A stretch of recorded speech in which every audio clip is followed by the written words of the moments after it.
Okay, let's start with combination reaction. For combination reaction, I have taken one test tube and I am adding calcium oxide into it, and another compound I am combining with calcium oxide, that is water. See,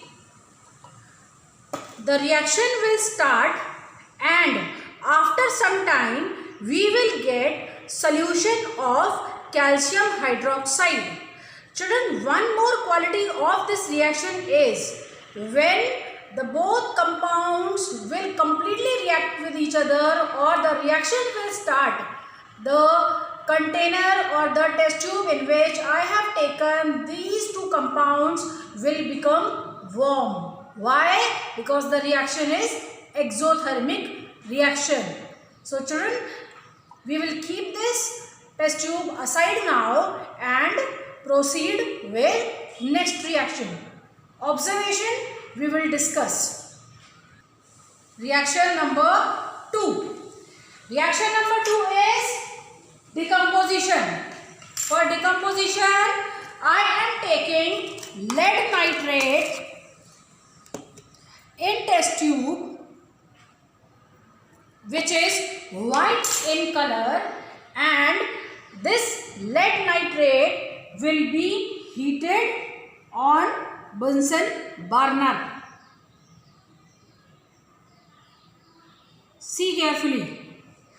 You will see as the compound gradually absorb the heat energy, it will start decomposing.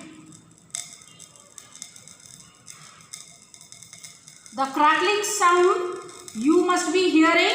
Why? Because lead nitrate is decomposing and nitrogen dioxide gas, which is orange in color, start eliminating. Children, one more gas, that is oxygen gas, also eliminates in this reaction, but that is colorless, so we will not at all be going to notice in this reaction. See how beautiful orange color gas is eliminating from test tube, and carefully see there is a residue which is yellow in color is left behind at the bottom of the test tube. This is the decomposition reaction.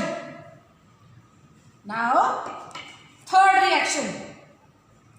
Third reaction, we are going to do displacement reaction. This is copper sulfate solution, and you are seeing here the color of copper sulfate solution is blue. I am taking some amount of copper sulfate in my test tube and I am adding iron fillings in copper sulfate solution. Children, you know the criteria of this reaction is when more reactive metal is added in less reactive metal salt solution, more reactive metal will displace less reactive metal from its salt solution and make its own solution. Children, after some time we will observe that iron, because it is more reactive than copper, will displace copper from copper sulfate and makes its own solution which is of iron sulfate, and blue color of copper sulfate will be totally disappeared. So I am keeping this test tube aside and proceed for the fourth reaction. Afterwards we will observe the change. Now the last reaction. Last reaction is double displacement reaction. For that I am taking two compounds, sodium sulfate and barium chloride, you are seeing carefully, both are transparent solution. Approximately a little amount of sodium sulfate I am taking in test tube.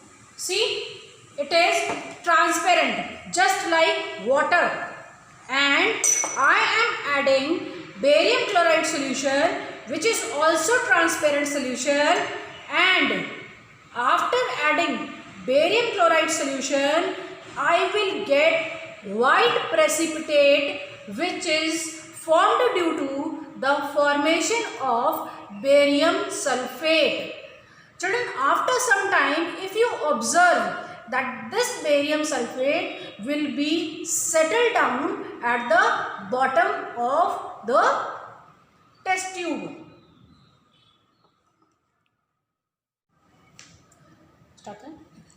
Alright children, now see the final observation. In this test tube, we have taken calcium oxide and water. See, the almost transparent solution of calcium hydroxide is formed, which is also called lime water. In another test tube, we have heated lead nitrate. You are still seeing there are some fumes of nitrogen dioxide is there in the test tube, and yellow residue is formed because lead nitrate is decomposed to form lead oxide, which is yellow. In this test tube, we have taken copper sulfate and iron. See children, compare the colors.